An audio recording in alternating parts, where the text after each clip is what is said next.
तो बच्चों आज हम लोग कोशिका के बारे में पढ़ेंगे। किसके बारे में पढ़ेंगे? कोशिका के बारे में। कोशिका को इंग्लिश में सेल बोलते हैं। क्या बोलते हैं उसको? सेल बोलते हैं। कोशिका अगर देखा जाए तो सभी सजीवों की, अब सभी सजीवों में पेड़ पौधे भी आ जाएंगे और जीव जंतु भी आ जाएंगे। तो कोशिका सभी सजीवों की संरचनात्मक एवं क्रियात्मक इकाई होती है।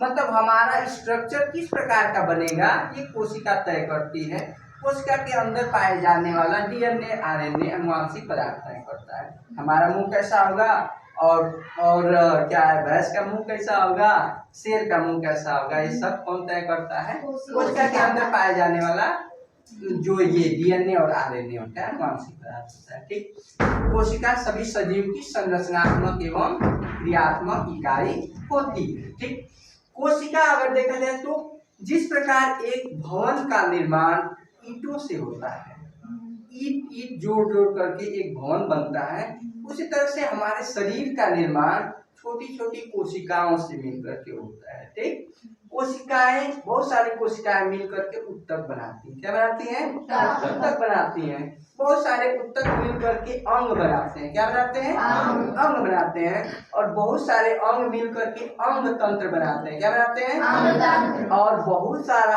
अंग तंत्र मिलकर के हमारे शरीर बनाते हैं। इस प्रकार से हमारे शरीर का निर्माण होता है। अब हम जान गए कि कोशिका ही हमारे शरीर को निर्मित करती है, बनाती है। तो अब हम लोग कोशिका के अंदर के भागों के बारे में पढ़ेंगे। ठीक ना? ये जो कोशिका होती है, इस कोशिका के अंदर केंद्रक होता है। क्या होता है? केंद्रक होता है। और इस केंद्रक के अंदर न्यूक्लिक अम्ल होता है। क्या होता है? न्यूक्लिक अम्ल होता है। और न्यूक्लिक अम्ल ही इस कोशिका को जीवित रहने के बारे में बताता है कि कोशिका जीवित है कि कोशिका मर गई है। यानी अगर किसी व्यक्ति का शरीर मर गया है, इसका मतलब उसके अंदर, इसके कोशिका के अंदर पाए जाने वाला जो केंद्रक है, उस केंद्रक के अंदर जो न्यूक्लिक अम्ल है वो खत्म हो चुका है। इसका मतलब कि उसका कोशिका मर गई है और उससे जुड़ा हुआ उसका शरीर भी मर गया है। और इस कोशिका के केंद्रक के अंदर एक वो पाया जाता है न्यूक्लिक अम्ल, और इसी में रेशेनुमा संरचना होती है जिसको अनुवांशिक पदार्थ बोलते हैं, क्रोमोसोम बोलते हैं। क्या बोलते हैं उसको? क्रोमोसोम बोलते हैं। उसमें डीएनए और आरएनए पाया जाता है। डीएनए का पूरा नाम डीऑक्सीराइबोस न्यूक्लिक अम्ल होता है और आरएनए का पूरा नाम राइबोस न्यूक्लिक अम्ल होता है। समझ में आया? तो ये कोशिका हो गई। इस कोशिका में अगर देखा जाए तो एक माइटोकॉन्ड्रिया होता है। क्या होता है यहाँ पर? माइटोकॉन्ड्रिया। ये जो संरचना दिख रही है ये माइटोकॉन्ड्रिया है। इसको कोशिका का ऊर्जा गृह बोलते हैं, powerhouse of the cell बोलते हैं। मतलब इस कोशिका के सभी अंगों को काम करने के लिए ऊर्जा की आवश्यकता होती है। तो जब ऊर्जा की आवश्यकता होगी तो ये सभी अंग कहेंगे कि ऐसा कि हमको ऊर्जा चाहिए, काम कर दिए, थक गए। तो ये माइटोकॉन्ड्रिया इन सभी को ऊर्जा देती है। क्या देती है? ऊर्जा देती है, जिससे हमारी कोशिका के अंदर की सारी क्रियाएं संपन्न होती है। ठीक ना? तो अगर कहा जाए कि powerhouse of the cell किसको बोलते हैं तो किसको बोलेंगे? माइटोकॉन्ड्रिया को कोशिका का विद्युत गृह बोलते हैं। क्या बोलते हैं उसको? अब देखो इसमें लाइसोसोम होता है। लाइसोसोम को कोशिका की आत्मघाती थैली बोलते हैं। क्या बोलते हैं? कोशिका की आत्मघाती थैली का मतलब कि ये अपने भी डूबता है और दूसरों को भी ले डूबता है। इसलिए इस लाइसोसोम के खोजकर्ता का नाम डूबे है। अंतिम में उनका नाम डूबे है। ठीक ना? तो लाइसोसोम को कोशिका की आत्मघाती थैली बोलते हैं। गाल्जी काय जो होता है, गाल्जी काय को कोशिका का ट्रैफिक पुलिस बोलते हैं। क्या बोलते हैं? ट्रैफिक पुलिस किसको बोलते हैं? गाल्जी काय को बोलते हैं। ये गाल्जी काय ये तय करता है कि कोशिका के अंदर कौन चीज जाएगा और कोशिका के बाहर कौन चीज जाएगा। मतलब कोशिका के अंगों के लिए कौन फायदेमंद है, कौन खतरनाक है, ये तय कौन करता है? गाल्जी काय करता है। ठीक ना? अगर गाल्जी काय को लगता है कि ये कोशिका के लिए फायदेमंद नहीं है तो उसको जाने नहीं देगा, उसको ट्रैफिक पुलिस की तरफ से काम करेगा। समझ में आया?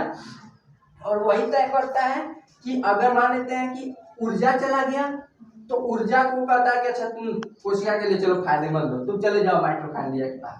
तो माइटोकॉन्ड्रिया क्या भेज देता है और फिर माइटोकॉन्ड्रिया उसको ऑब्जर्व कर लेती है। मान लो कि एक हम लोग इसमें रह रहे हैं, एक कैंपस में रह रहे हैं, तो उसमें जो गेटमैन होता है उसको पता होता है कि इस रूम में कौन रह रहा है, इस रूम में कौन रह रहा है, इस रूम में कौन है।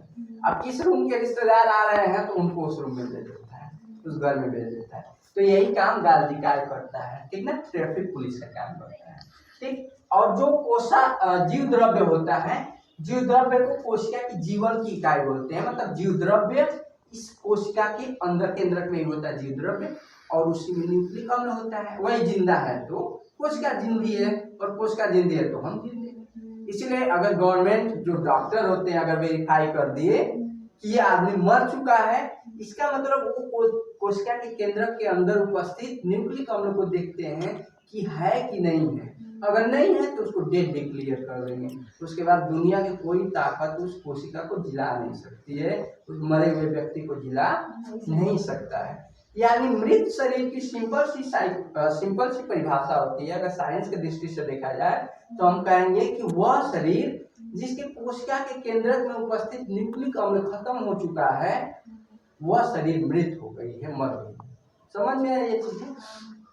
तो ये होता है केंद्रक भी हम समझ लिए, गाजिका भी समझ लिए, और फिर उसके बाद माइटोकांड्रिया भी समझ गए कि माइटोकांड्रिया को कोशिका का विद्युत गृह कहते हैं। समझ में आया? अब अगर देखा जाए तो पूरे संसार में सबसे छोटी जो कोशिका होती है, वो सबसे छोटी कोशिका कौन होती है? माइकोप्लाज्म होती है, पीपीएलओ बोलते हैं। सबसे छोटी कोशिका पीपीएलओ होती है, माइकोप्लाज्म होती है।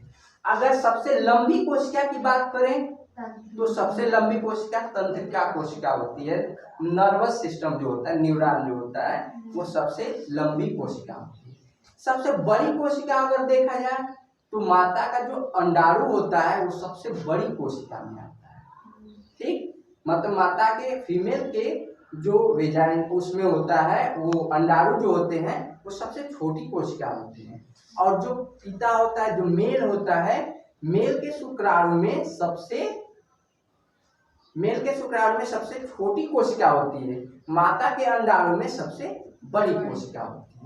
तो हमको समझ में आ गया सबसे लंबी कोशिका कौन? सबसे लंबी कोशिका तंत्रिका कोशिका होगी, सबसे छोटी कोशिका माइटोप्लाज्म, सबसे बड़ी कोशिका अगर देखा जाए तो अंडाणु हो गया, और सबसे छोटी कोशिका देखा जाए तो शुक्राणु हो गया। मतलब अगर देखा जाए तो एक साइक्लिक प्रोसेस है। जैसे बर्फ है, बर्फ को गर्म कर दिए तो द्रव में बदल गया, द्रव को गर्म कर दिए वाष्प में बदल गया, मतलब बादल बन गया, फिर उसको ठंडा कर दिए तो फिर बारिश होकर के आ गया, और फिर उसी तरह से ये एक चक्री प्रक्रम है। उसी तरह से हमारा शरीर भी ये पूरा एकदम नेचर चक्री प्रक्रम में चलता है।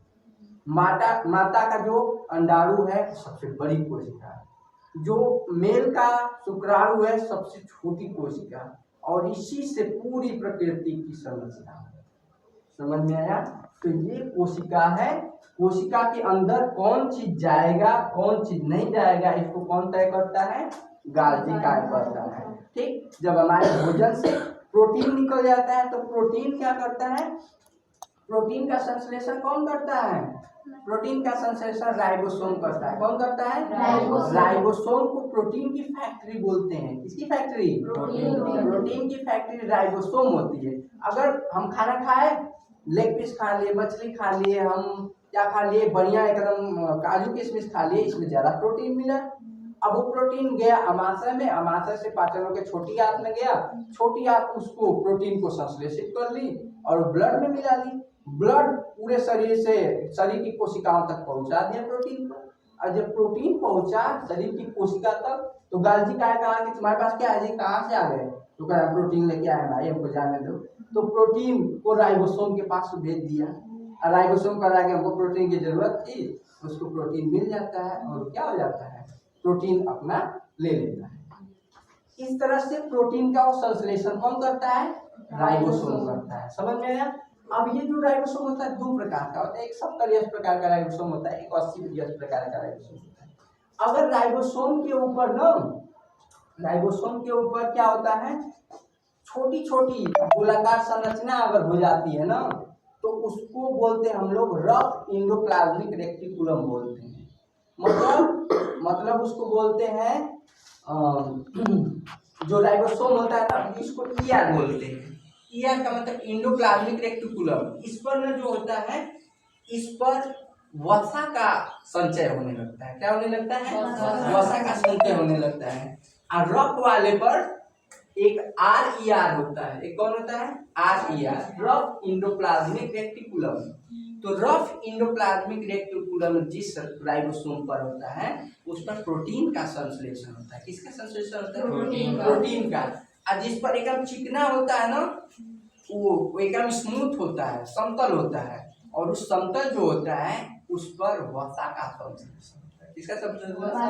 वसा का संश्लेषण। इस प्रकार कोशिका के अंदर सभी अंग अपना काम सुचारू रूप से करते हैं और कोशिका से जुड़ा हुआ उत्तक कार्य करता है, उत्तक से जुड़ा हुआ अंग काम करता है, अंग से जुड़ा हुआ अंग तंत्र कार्य करता है और अंग तंत्र से जुड़ा हुआ पूरा शरीर हमारा कार्य करता है। ठीक है, तो कोशिका समझ में आया?